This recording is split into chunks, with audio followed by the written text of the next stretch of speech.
In deep space, a Weyland-Yutani probe finds the wreckage of the US CSS Nostromo and retrieves an organic object. On a larger vessel, the object is opened, revealing a xenomorph inside. Rain Carradine, an orphan working at a mining colony on Jackson's star, dreams of leaving for Ivaga 3. Her plans are stalled when a Weyland-Yutani clerk doubles her work contract, and her adoptive brother Andy, a reprogrammed synthetic, is attacked by teenage punks. Rain's ex-boyfriend Tyler contacts her with a plan: salvage cryostasis chambers from a derelict Weyland-Yutani station, the Renaissance, before it crashes in 36 hours. They could use the chambers to reach Ivaga 3, and Andy's abilities might unlock the ship's systems. Reluctantly, Rain agrees. On the Renaissance, Tyler, Bjorn, and Andy navigate obstacles, discovering the cryo chambers lack enough fuel. Tyler ejects the pods for pickup and continues searching. Meanwhile, Rain learns Kay is pregnant, and Navarro reveals Bjorn's resentment towards synthetics stems from an incident that cost his mother's life. Tyler's group reaches the Romulus science module, finding a damaged synthetic and an acid-burned floor. They locate a cryo storage room with more cryo fuel, but retrieving it triggers a lockdown. Unable to override it, Rain and Navarro board the station to assist, unaware that cryopreserved facehuggers are thawing and waking. Rain realizes installing a module from the destroyed synthetic into Andy could raise the lockdown. As they do, facehuggers attack. Andy opens the door just in time for them to escape, but a facehugger attaches to Navarro. In the lab, they attempt to remove it, but stop as its tail nearly chokes her. They reactivate the damaged synthetic, Science Officer Rook, who explains the station's prior encounter with the Xenomorph. They freeze part of the facehugger with cryofuel to loosen its grip. Returning to the Corbalon, Andy, now influenced by Rook's module, attempts to prevent their departure, fearing Navarro may host a Xenomorph. However, Navarro, with Bjorn, seals the airlock, trapping Tyler, Rain, and Andy on the station. A chest burster emerges from Navarro, causing the Corbalon to crash, destabilizing the station with only an hour left until destruction. Kay awakens on the Corbalon to find Navarro's body and a molted chest burster. She and Bjorn discover the cocooned Xenomorph. Bjorn attempts to kill it, but dies from its acid blood. The Xenomorph breaks free, chasing Kay, who barely escapes the Corbalon. Tyler, Rain, and Andy try to navigate past facehuggers by masking their heat signatures.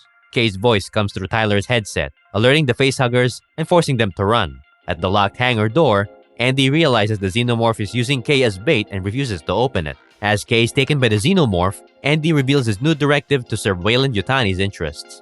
In another lab, Rook explains the station's purpose. Weyland-Yutani aimed to exploit the Xenomorph's metabolism to enhance human resilience with a compound called Prometheus's Fire. Showing a video of a rat healed by the compound, Rook insists the sample must reach Jackson's star, threatening to block their escape otherwise. Andy arms Tyler and Rain, but warns against using their rifles due to acid blood. Navigating through the ship, they find the cocooned Kay. Andy estimates she'll survive if they reach the Corbalon quickly. Freeing her triggers an attack. Tyler is killed, and Andy is disabled. Rain and Kay escape in an elevator, but Rain decides to return for Andy, urging Kay to reach the Corbalon. Fearing for her unborn child, Kay injects herself with the compound. Rain persuades Andy to let her remove Rook's module, restoring his original directives. When Xenomorphs attack, they escape by disabling the station's gravity, allowing Rain to kill the creatures without acid damage to the hull. They climb the elevator shaft, but gravity purges, causing Rain to fall onto a Xenomorph, which she kills. Andy stops more creatures from escaping by blocking the gate, then defends Rain from the remaining ones. They reach the Corbalon as the station begins to disintegrate. On board, Rain prepares for a journey to Ivaga, but finds Kay in a cryopod with accelerated pregnancy. Kay births a strange cocoon, which hatches a creature called the Offspring. It drains Kay, critically injures Andy, and chases Rain to the cargo bay. Donning a spacesuit, Rain plans to eject the creature by releasing the bay. She uses the cocoon's acid to decompress the bay, sending the Offspring into the planet's rings. Rain places Andy in the cryopod, promising to repair him, and prepares for the journey to Ivaga, ending with a hopeful log entry.